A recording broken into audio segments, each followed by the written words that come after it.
Okay, we're going to start our journey through Latin America by looking at Mexico and the Caribbean islands, focusing on two islands in particular, the island of Cuba and the island of Haiti.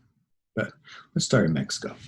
And Mexico, I don't know. Mexico could be the most advanced Latin American country, the most industrialized Latin American country, the most economically successful Latin American country. And of course, Mexico was Spain's second most important colony behind really Cuba. It's an interesting fact. During that 300 years or 300 years of Spanish rule, Mexico gets its independence from Spain. In the early 1800s, Mexico, like most of Latin America, is in a situation where there's a few thousand, 10,000 maybe rich farm owners of Spanish descent who owns all of Mexico. Mexico City is a world-class city. It's rich and economically prosperous. But you do see that thing where there's a huge skyscraper, and right in the shadows of that is abject poverty. Where oftentimes, European, U.S. countries, you have the downtown area with these rich, fancy skyscrapers, and you have rich, fancy housing around there. Think Manhattan. Our current downtown is getting that way as well. Although when I was young, downtown, we used to always say, after dark, downtown is nothing but homeless people. And during the day, it's all business, and during the night, it's all homeless. But it's becoming really nice and fancy, which is great, I think. So Mexico has a revolution in the early 1900s, and it tries to introduce democracy. From Mexico used to have these rulers who would rule for like 30 straight years, and now you're going to see a democracy introduced, which is great. But the problem is that there's only one political party that runs or legitimately runs. There's smaller parties, but they never win. The PRI party in Mexico wins every election until 2000. Okay, and until 1960, there wasn't ever real competition. I mean, there was, but not really. Everyone kind of knew that PRI gets 70, 80% of the votes. There's not an exchange of ideas. There's not competition. And that's kind of the key in a democracy, is that you have two parties, at least, oftentimes, more, that are legit, that have ideas, that are competing with each other, and that sometimes these people win and sometimes these people win, and they kind of force each other to do what's right for the people. But when you have one party that wins every time, they're oftentimes less interested in doing what's right for the people than what's right for themselves. And that was kind of the case with the PRI in the 1960s. There are massive student protests to try and end the, can't call it one party rule, but the kind of lack of competition politically that existed in Mexico during that period. And it works. And Mexico starts to get legitimate other political parties that have ideas that force the PRI to move from its staunch kind of set of ideas, which benefits the PRI and really the rich still. And that's a real step forward in Mexico in the 60s. In the 70s, new oil deposits were found in Mexico, and Mexico starts to kind of get a lot of money in the 70s from the oil deposits. If you remember, in the 1970s, OPEC, the Middle Eastern countries, had boycotted selling oil to the U.S., in a large part because of U.S. support of Israel in the Middle East. And it had caused the price of oil to skyrocket in the 70s. And whenever oil skyrockets, countries that have a lot of oil under their ground make a lot of money. And in the 70s, Mexico made a lot of money because of the high price of oil. But as the 80s rolled around, we're going to find that oil was discovered in other places. That stability kind of comes back to the Middle East, and the price of oil is going to drop, which hurts Mexico. And they're going to start selling their oil companies. Their oil companies used to be government owned. This is a form of socialism. And they're going to start selling their oil companies to try and keep some money to stay afloat. The 80s are a tough decade for Mexico. Again, when you're relying on outside countries to buy your stuff, for you to make a good chunk of your money, when the price is up, when they're buying a lot of stuff, your economy is great. When the price is down, your economy hurts.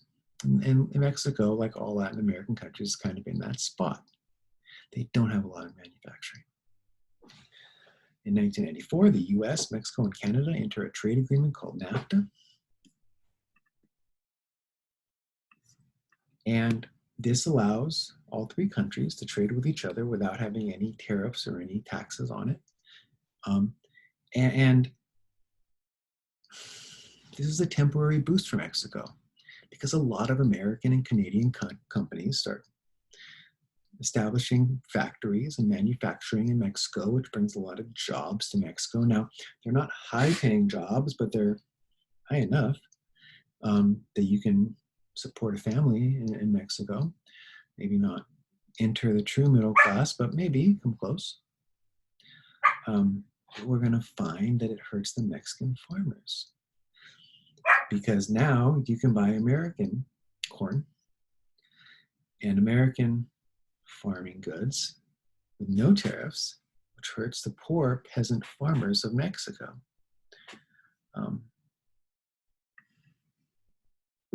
So NAFTA is kind of a mixed bag in Mexico. We're going to find that PRI actually loses in 2000, I think, maybe 2004.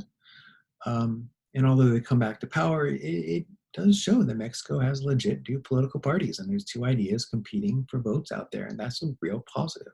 It's a real negative when you don't have two political parties that can actually do something. And Mexico is still in the place where we argue, what is the richest or most advanced or most prosperous Latin American country is it?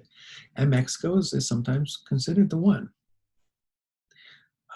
It competes oftentimes with Brazil, more with Argentina than Brazil. But yeah, Mexico is Mexico's doing all right. Tourism in Mexico is huge. Mexico is one of the most beautiful places on earth. I myself believe that 2 of the 5 most beautiful places I've ever seen in my life are in Mexico. I'm going to call them out. I love Zihuatanejo. When the time comes that this COVID mess is over and we can start traveling again, that is high on my list. And in Playa del Carmen, that whole Gulf Coast, oh my gosh, it's just gorgeous. Mexico's beautiful. Oh my gosh, Mexico's beautiful. Okay, I'm sorry, that's just personal. Let's talk Cuba. Cuba had been very close to the United States. After the Spanish-American War, the United States rules Cuba. And I always say that Cuba's kind of like a mix between Hawaii and Vegas. The whole Caribbean Ocean is gorgeous. It's warm weather. There's not a lot of waves. You can see through the water so clearly. The water is warm. It's like a bath. It really is. It's amazing. Gorgeous land. Plus, they had casinos in Vegas, okay? This is a casino in Vegas in the 50s. Look at this. Everyone wearing their suits to go out. This is where rich people on the East Coast went to vacation. You can see the kind of 1950s. That's a super fancy hotel for 1950. And all those cars are probably like, really nice cars for the 50s. Cuba was rich, doing great, best economy in the Americas. But same story, the economy benefited the top 20%. There was a peasant population of Cuba that didn't see opportunity. And in 1950, a guy named Fidel Castro starts a rebellion against the leader of Cuba. There's a guy named Bautista. And he wins. He overthrows the government. 1959, I think. And he wants to have socialist ideas in his government. Now, not extreme communist ideas, but socialist ideas. Government control over some businesses, and really more of the Norwegian model, like where the government does more stuff for the people, free healthcare, free education, enough food to survive, that kind of thing. But not really government owning all the businesses. That's not quite where he wanted to go. Well, we learned earlier that the US tries to invade Cuba and get rid of his leadership. Then we have the Cuban Missile Crisis. And because of this, we isolate Cuba, right? We say, we're not trading with you. We're not doing business with you. Cuba, you are economic sanctions against them. We can't have businesses over there, nothing. Cuba gets shut off. Cuban cigars, which are kind of famous around the world as being great cigars. I don't smoke, okay, so I don't know. I think cigars are gross. No offense, cigar smokers. Can't be bought in America. Nothing from Cuba can be bought in America. And that hurts their economy because America is where all the money's at. Cuba then starts taking money from Russia to survive and embraces a more strict version of communism. And they start sending people out to try and spread communist values.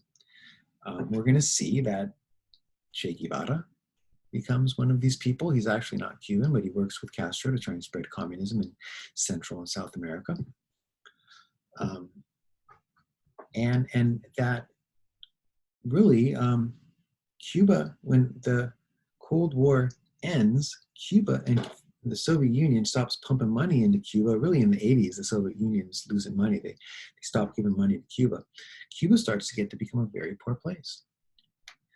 Today, Cuba is a very poor country.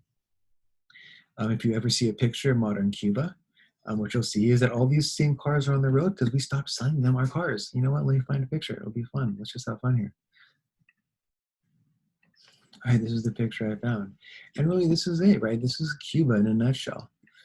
Cuba, really cool looking old Spanish rich buildings. I mean, the stuff that was built in the 50s and the 40s in Cuba are some of the top of the line, fanciest, schmanciest stuff you can find. But all the buildings are that old.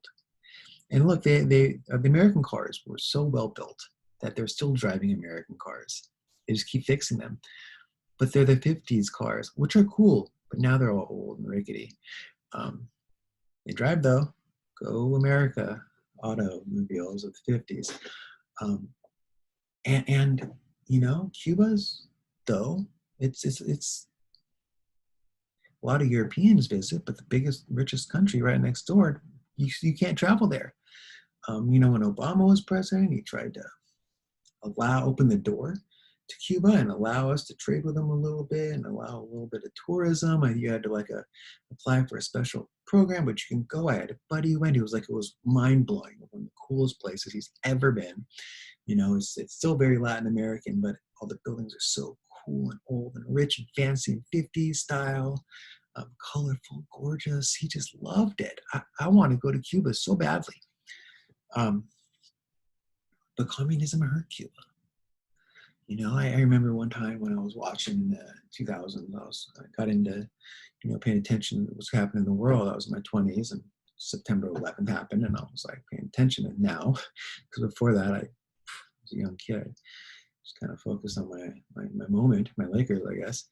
And Fidel Castro was like, people of Cuba, he was making a big speech. I have great news.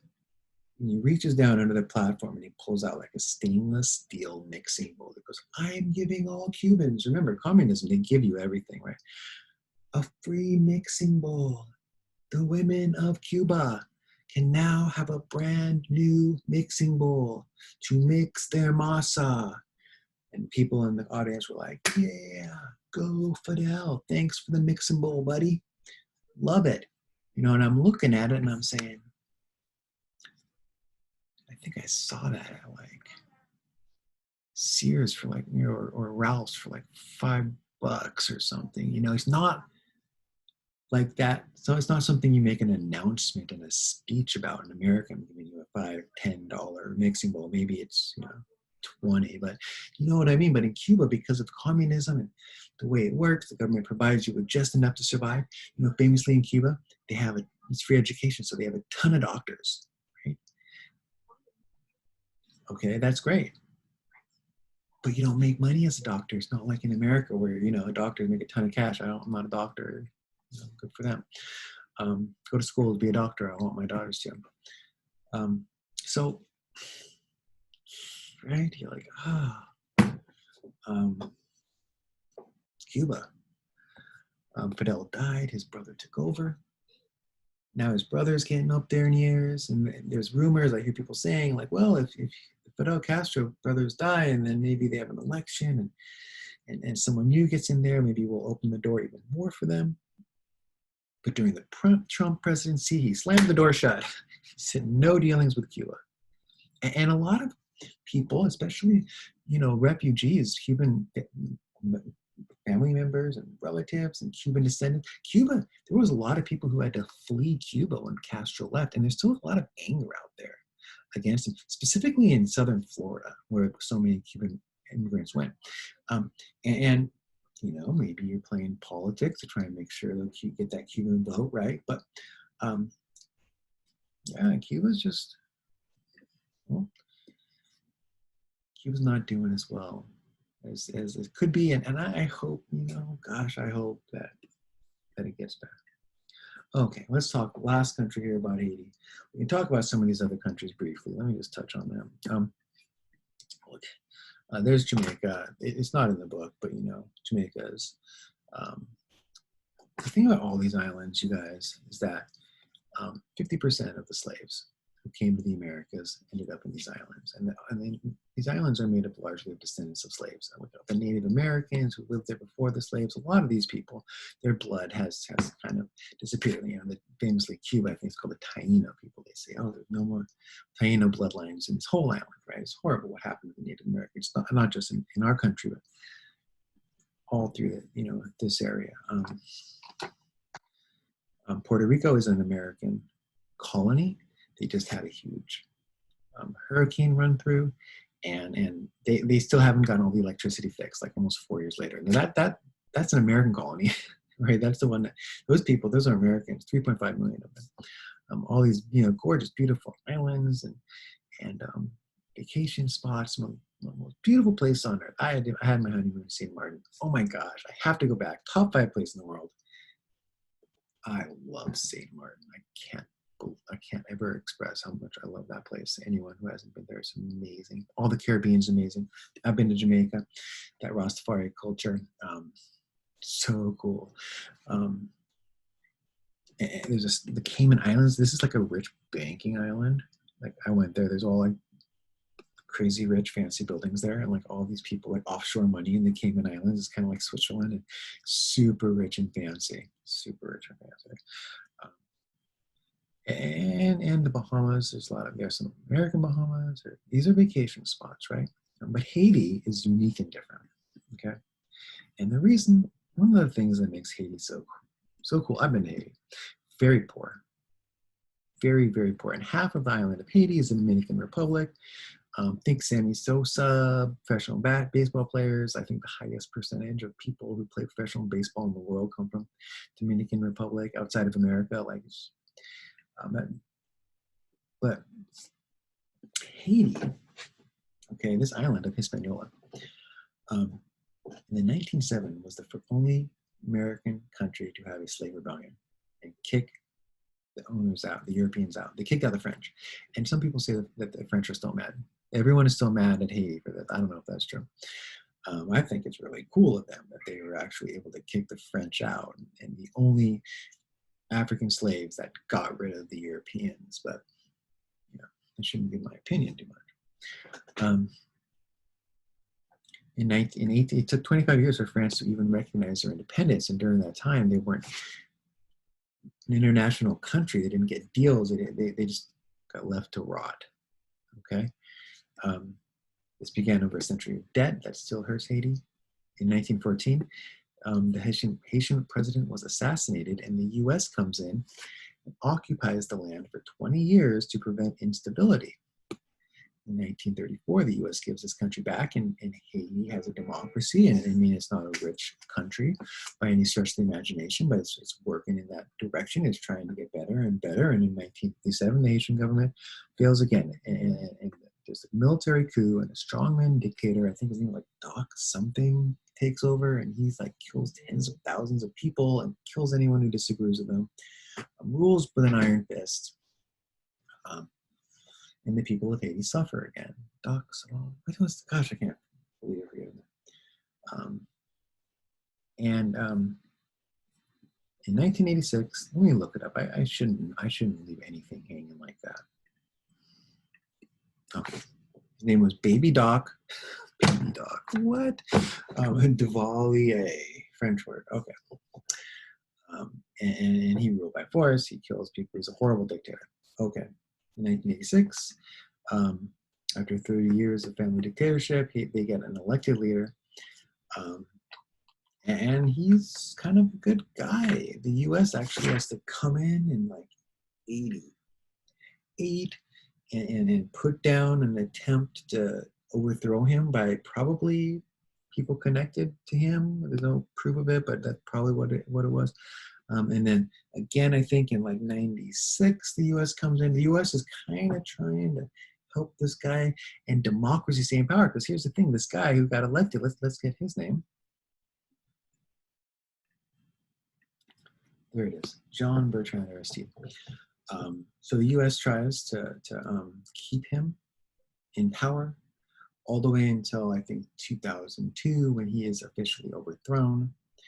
And some people say the U.S. was involved with this. Other people say, no, these are like far right-wing extremists who are probably more connected to this branch. I don't know. I'm not going down that road. But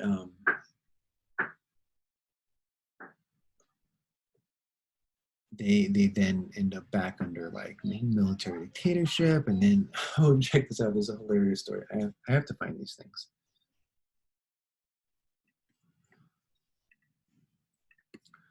Okay, so again, we don't know exactly who got rid of Aristide, U.S. far-right groups. I don't know. But in 2010, there's a horrible earthquake that hits Haiti. Okay, and their water supply is tainted. Like the people of Haiti already have issues. Like they're the poorest country in all of the Americas is Haiti. I think it's the only country that like enters that realm of like third world countries. It's a very, very poor country. They don't have, clean water, clean sewage. They have issues with electricity. Some places only get electricity certain hours a day. Like that's poverty, right? Is when you're like, oh, you only get 8 hours of electricity a day, like kind of stuff. I've said this before. I go without, my power goes down for, a half hour, and I'm like, what am I going to do? Okay. But the earthquake hits, and gosh, Haiti still hasn't recovered from the earthquake. That same year, a guy named Wycliffe Jean, who's a reggae singer, runs for president, and he brings hope to Haiti because he's a rich American. The guy's won Grammys, but then the Haitian government says he can't run. Is it because he would have won? I don't know. Haiti, poor Haiti, is such a mess. You hear stories about there being drug cartels there. Oh, by the way, the country that has like the largest influence of drug cartels in Central America, or not Central America, but not South America, we'll talk about Colombia, is Mexico, where the cartels out there run some cities. The cartels out there have started taken over huge chunks of land and started now doing the avocado business, right? So if you buy avocados, you could be buying it from the Mexican drug cartel. I love avocados, so thank you. cartel. Um, my neighbor listens to the music all the time. It's like and it's what is that? It's mariachi. Okay, I'm sorry. I'm going down a weird road here with drug cartels in Mexico and the influence there, but they're also influential in Haiti. But they haven't. I don't know.